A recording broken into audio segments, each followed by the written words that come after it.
Good evening, everybody. My name is Nick and I'm a recovered addict. Hi. I call myself a recovered addict for a few reasons. One, my sponsor told me that once I'd been through the work to call myself a recovered addict. And secondly, I no longer think, feel and behave in the way that I used to. It's one of the promises in our book that we can recover, and that once recovered, the problem, as we see it, has been removed. The problem when I came here, as I saw it, was I was suffering from a terrifying drug addiction. I was using substances against my own will, and once I started, I could not stop. My first thought is no longer pick up something and stick it inside my body. So therefore my whole thinking has changed. I don't really know why I feel the need to justify calling myself a recovered addict in a room full of addicts. But for some reason, it still matters to me what you guys think every now and then. You know, which is part of the residual leftovers of my addiction. I come from the teaching that I suffer from a twofold illness. You know, I suffer from phenomenal craving and a mental obsession. The moment I put one inside me, I have an overwhelming urge to put another one inside me. It seems like a really good idea.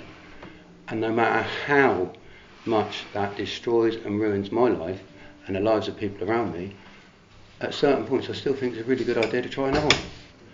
You know, that's the problem that I came with. I work on a solution on a spiritual basis, as outlined to me by my spiritual guide through the big book of Alcoholics Anonymous. So that's really my reason for being here. My reason for being here was when I wanted to stop, when there were so many consequences piling up upon me, telling me that I should stop, for some reason I still thought it was a really good idea to use. I'd got to the stage where I could no longer fathom any kind of sobriety, because sobriety was more painful than using. When I use, I don't know about you guys, but when I use, I'm kind of okay. For that short period, everything else goes away, I'm focused on what I'm doing, and it kind of removes all that misplaced anxiety and fears and everything else that seems to creep up in the world when I don't use. You know, the moment I stop using, everybody else gets better, but I seem to get worse. So eventually I pick up again. I believe the lie that one won't hurt. And substances do not affect me in the way they affect other people. You know, other people will drink to forget. The minute I drink, all I can do is remember. Other people will take cocaine to be sociable. I have one line and I'm like that, buckled in a dark room, you know, under candlelight, holding my breath because my heartbeat is just too loud and someone's going to hear it. That's the effect substances have on me. But they didn't have that effect on me when I first tried them. Some people believe that they were born with this illness. I don't. I personally believe that I have contracted this illness through overexposure. I was an overindulgent prick. The first time I took a substance, it done exactly what it done for my friends. You know, they took a line and they were really chatty. I took a line and I was really chatty. And that's kind of that for me is like the poster boy. That's the big in neon lights above substances. That's what they're going to do for me. The reality is they haven't done that since the late 90s, early 2000s. But I've carried on chasing that feeling that I got back then. You know, regardless, trying to somehow rekindle that euphoria that came in the early days. It's quite lonely, me taking substances. It's quite painful for those around me, and it never ended well. I'll give you a little insight into kind of what my using was like, just in case any of you can relate to it. I would wake up in the morning and take some, you know, strong sedatives, some kind of sleeping tablets or something along those lines in order to start my day. Already that's probably not normal using. I'd then have an overwhelming determination for the day to not end up like yesterday. Today was going to be different. It was a new day. You know, regardless of the fact that I'd already used, put that to one side, because they were probably prescription based, so they were okay, illegal, you were all right with that. I'd get to about 10 o'clock and a little thought would come into the back of my head. Maybe a little fear, maybe an overwhelming feeling of some kind of euphoria that may come later, and a little voice would go, just a little bit, take the edge off, just have a little bit. That would be like a very subtle sort of tapping inside my head. And as the day would go on, it would start to get louder and louder, more and more aggressive, until there would come a certain point where I couldn't think of anything else. And even though I knew how it was going to end up, I could not think of anything else. I was 100% in the obsession. That thought was overriding every other thought, and I could not think straight. I honestly believed I could not think straight until I could have a little bit of a mind-altering substance. So I would go and purchase a substance. The moment I bought it, I felt better. I haven't even used it yet. I mean, that was probably the best bit. Probably the best bit was that, you know, the car lights coming with like after an hour or so, or however long I was waiting for. But it was finally his lights. Finally. You know, finally turned up and he told me it's the best he's ever had. You know, I'm so lucky to be buying this. There ain't a lot of it about.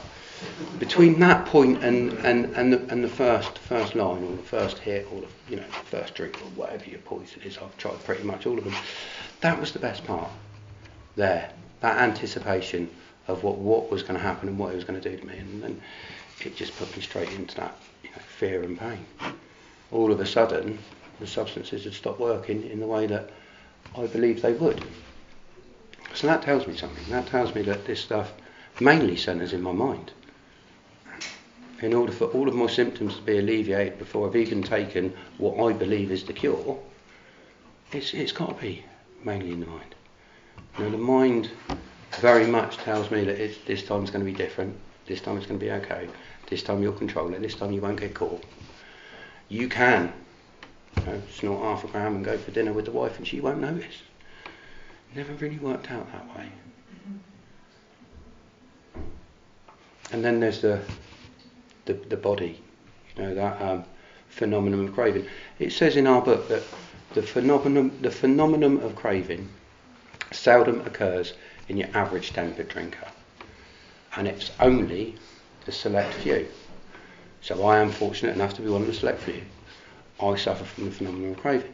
So what that basically says is, if you don't suffer from the phenomenon of craving, chances are you're not an addict, alcoholic, to the variety that the book talks about. I didn't understand that. For years, I thought I was an addict because people told me I was an addict. I didn't suffer from the phenomenon of craving. And the whole time I wasn't actually an addict, I didn't need to do the 12 steps. I've got proof of it. There was a point when it got a bit dark, around about my teens. By the age of 19, I'd done 4 treatment centres and a couple of prison sentences. It was not successful. I went into the final treatment centre. That worked. I stopped using. I got about 2.5, 3 years. My head tells me it's 2.5, 3 years. Might have been 18 months, but it was a fair old chunk of time from doing nothing at all. And then I thought it'd be a good idea. I'll try a different substance. So I tried a different substance, and it was alright. Didn't really get too out of hand, But people told me that it's getting a little bit out of hand. And of course, if you've got a mind full of 12 steps and a belly full of drugs, you second guessing yourself all the time. So I came back into a fellowship and sat there for a long time and done nothing at all. And I didn't use until a day when something really happened in life. Something really drastic happened. And I used, and very quickly that phenomenon of craving came upon me. That phenomenon of craving, and I'd never experienced anything like that before. That using against my will. That happened very quickly and went on for a very long time. I sat in a lot of meetings using in the toilets. That went on for a long time. I really could not stop. It's quite painful, that was. But the whole time before that, I hadn't conceded to myself, to my innermost self, that I was an addict alcoholic of the hopeless variety. And our book tells us about that. Some people say it's the step before the step. It's that becoming teachable, because before then I was very closed-minded. I thought, I'll be alright. I don't really need that. And I probably didn't, because I wasn't that hopeless variety. And I believe that's important. I believe it's important because these rooms were designed for the few within the few. They weren't necessarily designed for people who just had a heavy weekend. And the few within the few will understand what it's like to suffer from that mental obsession or that mental torture, and to not be able to find a way out. That's what I believe and what I've been taught our book talks about. And any teaching that comes away from that, any teaching that comes away from the core of the 12 steps, is detrimental to the few. Because if you're anything like me, I will look for an easy, softer way. I will find Derek at the back of the meeting who doesn't work any steps, doesn't really believe in God, just makes a tea on a Wednesday and hasn't used for 5 years. I'll think I can do that. The moment I try, I'll end up using them. If you've been around for a little while, for many of us, using results in death. I know for myself, the moment I use, I become locked inside myself. It's like a mental prison. From the moment I use, I may as well be dead to those around me, because I'm not the same person. So for my family, for me to use is detrimental to them. Something I've noticed after being around for a little while is people that stick around are consistent. Those people that sort of come in and bit of a whirlwind and smash through stuff and say they're doing everything, but they don't really do it. They kind of don't last. The ones that seem to last are the ones that very calmly and quietly do their stuff, very regular, on a daily. Someone said to me once that about 70 or 80% of our lives are the small little daily bits, the little daily humdrum tasks every single day. And if you can lock those down and get those running quite smoothly, all of a sudden 70 or 80% of your life is sorted out. I never knew that before. And part of that for me is having that morning routine, having that daily routine, putting myself in fit spiritual condition to move on for the rest of the day, because I don't know what the day's going to bring. I don't know what God's got in store for me. I genuinely don't. And as long as I accept that He's got my best interests at heart, I'm kind of okay. I'm not riddled with fear. It says in our book that fear, it's around step 4, fear seems to go through every single thread in our lives, and that was certainly the case for me. And the whole reason for that was because I fear what I can't control. So if the outcome is not as I would want it to be, if the results are not what I would want them to be, all of a sudden I start to become afraid of them. So therefore is fear not me just playing God? Because the moment I let go and let God, all of a sudden fear is removed. The moment I reinstall faith within myself, all of a sudden I calm down and relax. My journey has definitely been one of perception changing, because my life hasn't really drastically changed that much. I'm still with the same partner I was with before. We live in the same home we lived in before. I've got the same children, I've got the same job. Yet my life is amazing. And the only thing that's changed is me and my perception of the world. I no longer view the world from, the wife will tell you different, but I don't think I no longer view the world from a place of self-pity. I can sometimes slip back into it, and luckily enough I'm married to a member of our fellowship, and she points that out to me on regular occasions. I am but blessed to have this stuff within my home. So the way in which I view the world is different. So if I think differently, I feel differently, I view the world differently, and I no longer go to drugs and alcohol, I must be recovered. Which brings me back to the start.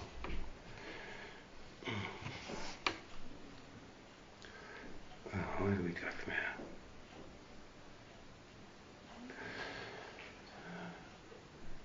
Some of the things that recovery has brought me is an overwhelming feeling of contentment. And that, I believe, has been granted to me through the ability to be open-minded within the steps. I didn't have a militant sponsor. You know those sponsors that go, phone me at 10 o'clock, if you phone me at 1 minute past, you'll be sacked. If I'd have had one of those sponsors, I think I would have just carried on using. But I had a sponsor that said, when this book was written, there were no mobile phones. When this book was written, there were no landlines. Try and phone me if you can. If you're in trouble, try and find me. That kind of soft, easy approach from a guy who I used to mock many years ago just shows me the love and compassion within these rooms.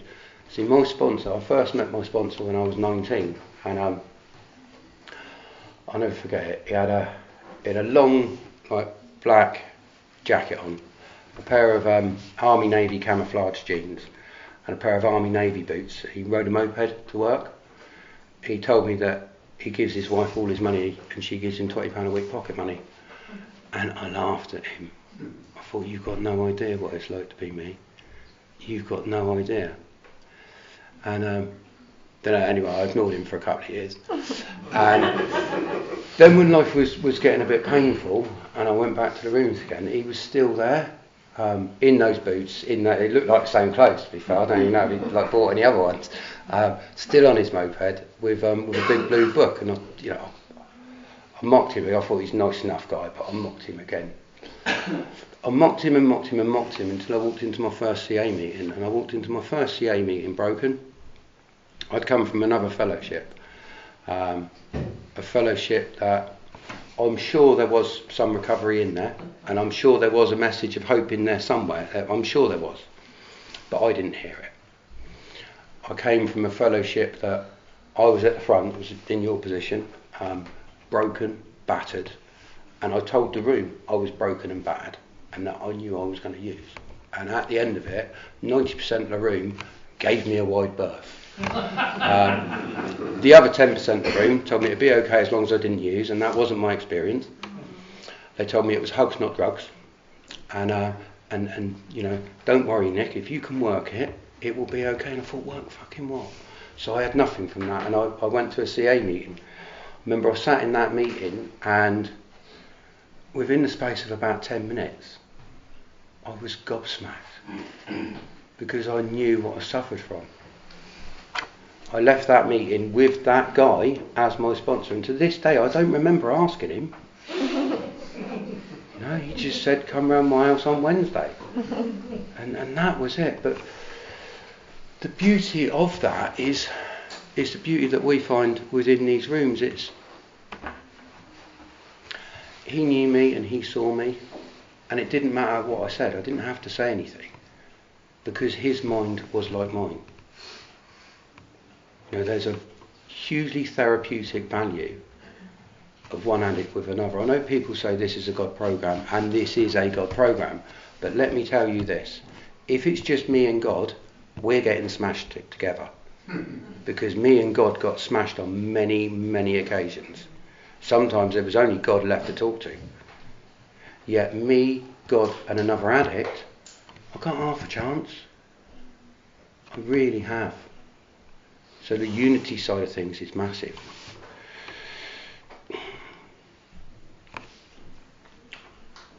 If you're new around and you truly suffer from that phenomenon, you're using against your will and you're lost and you're alone, my only advice to you is grab a book, grab someone who doesn't look like they want to kill themselves, and maybe do what you're told for a minute. What's the worst that can happen? Pain and misery is out there. Anytime you want, you can pick up a mobile phone and say, I'll have another tenner's worth of that pain and misery, please, mate. You're only too happy to drop it off any time of the night and day. Or you can try this and see what happens. Because I guarantee you, if you work through the steps as outlined in the book, I must specify that, as outlined in the book, you will too recover. But there is a caveat to that, which a lot of people forget. And that caveat is, once being taken through the work and recovered, you are then duty bound to go and show somebody else that path. It is part and parcel of the deal. If we take this stuff and then go and carry on with our lives, chances are it's not going to be pretty. We have to give it back on a daily basis to those that need it. And remember that there was a time when we were that person. And with that, I think I've rattled on about enough. So I'm going to leave it there. But thank you all for listening. Thanks, Nick.